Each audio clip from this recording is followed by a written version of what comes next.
안녕하세요. 역사의 탄식, 봐도 모르고의 김영훈입니다.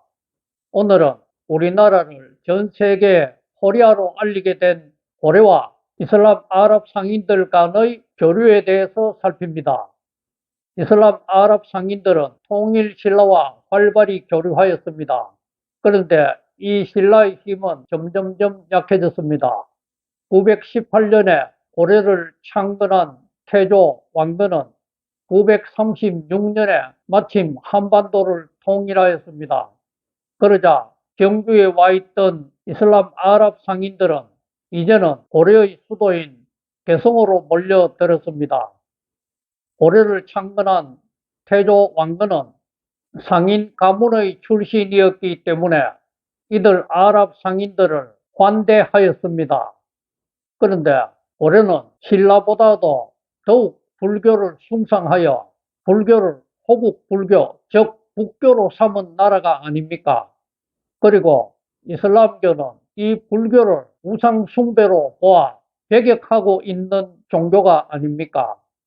그럼에도 불구하고 태조 왕건이 이 이슬람 상인들을 배격하지 않고 용인하였다니 왕건의 포용력이 참으로 놀랍지 않습니까? 이슬람 상인들은 이렇게 이제 고려와 교류를 하기 시작하였는데 그 규모는 점점 커졌습니다. 그래서 1024년, 1025년, 즉 고려 현종 때와 또 1037년 고려 정종 때에는 이슬람 상인들이 무리를 지어 100명씩이나 개성에 드나들었습니다. 이들은 고려의 왕에게 방부제인 몰약과 외과용 약인 소목을 바치기도 했습니다. 그러자 고려의 왕은 이들에게 황금과 비단을 선사하면서 이들과 개성 상인들 간의 교역을 더욱 격려하였습니다. 우리나라에서 개성 상인들은 굉장히 상인 정신이 뛰어난 것으로 정평이 나 있지 않습니까? 이런 고려의 개성 상인과 이슬람 아랍 상인들 간의 무역은 굉장히 활발할 수밖에 없었습니다. 그런데 고려 초기에 이렇게 활발했던 아랍 상인들 간의 교류가 고려 중기에는 뜸해졌습니다. 이슬람 아랍 상인들이 고려를 그렇게 활발하게 찾았다는 기록을 찾기가 힘듭니다. 그 이유가 무엇일까요?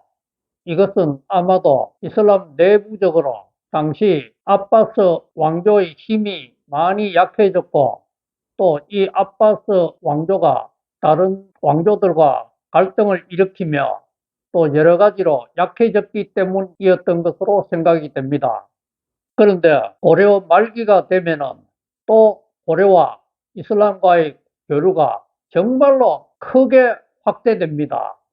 그것이 1231년의 몽골 침입으로부터 시작되었다니 참으로 아이러니컬하지 않습니까? 몽골 침입이 끝난 후 1271년부터 원나라의 간섭이 시작되었습니다. 원나라의 고려에 대한 간섭이 시작되면서 많은 무슬림들과 이슬람 상인들이 고려에 대거 들어왔고, 그리고 이 고려에서는 왕궁 안에 이들을 위해서 이슬람 사원 모스크격인 예궁을 만들기까지 했다니 이슬람과의 교류가 굉장히 발전한 것 아닙니까? 도대체 원나라를 통해서 이렇게 이슬람과 교류가 활발히 진행된 그 이유가 무엇일까요? 그 이유를 알기 위해서는 몽골과 이슬람과의 관계를 알아야만 합니다. 몽골은 칭기스칸이 몽골을 통일한 후 그 힘을 바탕으로 전 세계 정복에 나섰습니다. 그래서 몽골이 동유럽까지 전 세계를 정복하였는데 몽골이 정복한 이 방대한 영토를 다스릴 능력이 부족했습니다. 몽골은 싸움은 잘했는데 이 방대한 영토와 많은 민족들을 다스릴 제도와 법률, 문물이 영 신통찮았기 때문입니다. 이때 칭기스칸이 1219년에 호라점을 공격하여 호라즘에서 데리고 온 많은 관리들이 이런 역할을 해주었습니다. 호라즘은 이슬람의 아바스 왕조와 셀주크 술탄국이 서로 갈등을 일으키며 서로 약해진 틈을 타서 강해진 이슬람 왕국이었습니다. 이 호라즘은 인도에서부터 이라크에 이르기까지 상당히 넓은 영토를 다스리고 있었는데, 칭기스칸이 화친하자고 사신을 보내온 것을 칭기스칸을 얕잡아 보고 그 사신의 목을 베었습니다. 그러자 칭기스칸이 화가 나서 호라즘을 정복하여 아예 호라즘을 완전히 박살을 냈습니다. 그 몽골 사람들은 아주 잔인하게 사람들을 씨를 말리는 그런 민족 아닙니까? 그런데 이 칭기스칸이 이 호라즘에서 데리고 온 이슬람 많은 관리들이 칭기스칸이 그동안 정복했던 더 넓은 영토와 민족들을 다스리는 데 필요한 제도와 법률, 또 학문, 문물들을 이들이 제공하였습니다. 그래서 몽골 제국 내에서 이슬람 사람들은 특별한 지위를 누리며 몽골 제국을 관리하는 관리자로서의 역할을 담당하였습니다. 그 대가로 이 이슬람 무슬림들에게는 종교의 자유, 즉 자기들이 믿는 이슬람교를 마음껏 섬길 수 있는 자유가 주어졌습니다. 그런데 칭기스칸의 손자인 쿠빌라이가 몽골 제국의 제5대 황제 칸이 되면서 중국을 다스리게 되었습니다. 쿠빌라이는 아예 중국의 송나라를 정복하여 중국의 북경을 수도로 하여 원나라를 건설하였습니다. 이것이 바로 1271년의 일입니다. 쿠빌라이가 북경을 원나라의 수도로 삼은 이후 지금까지 북경은 중국의 수도가 되고 있습니다.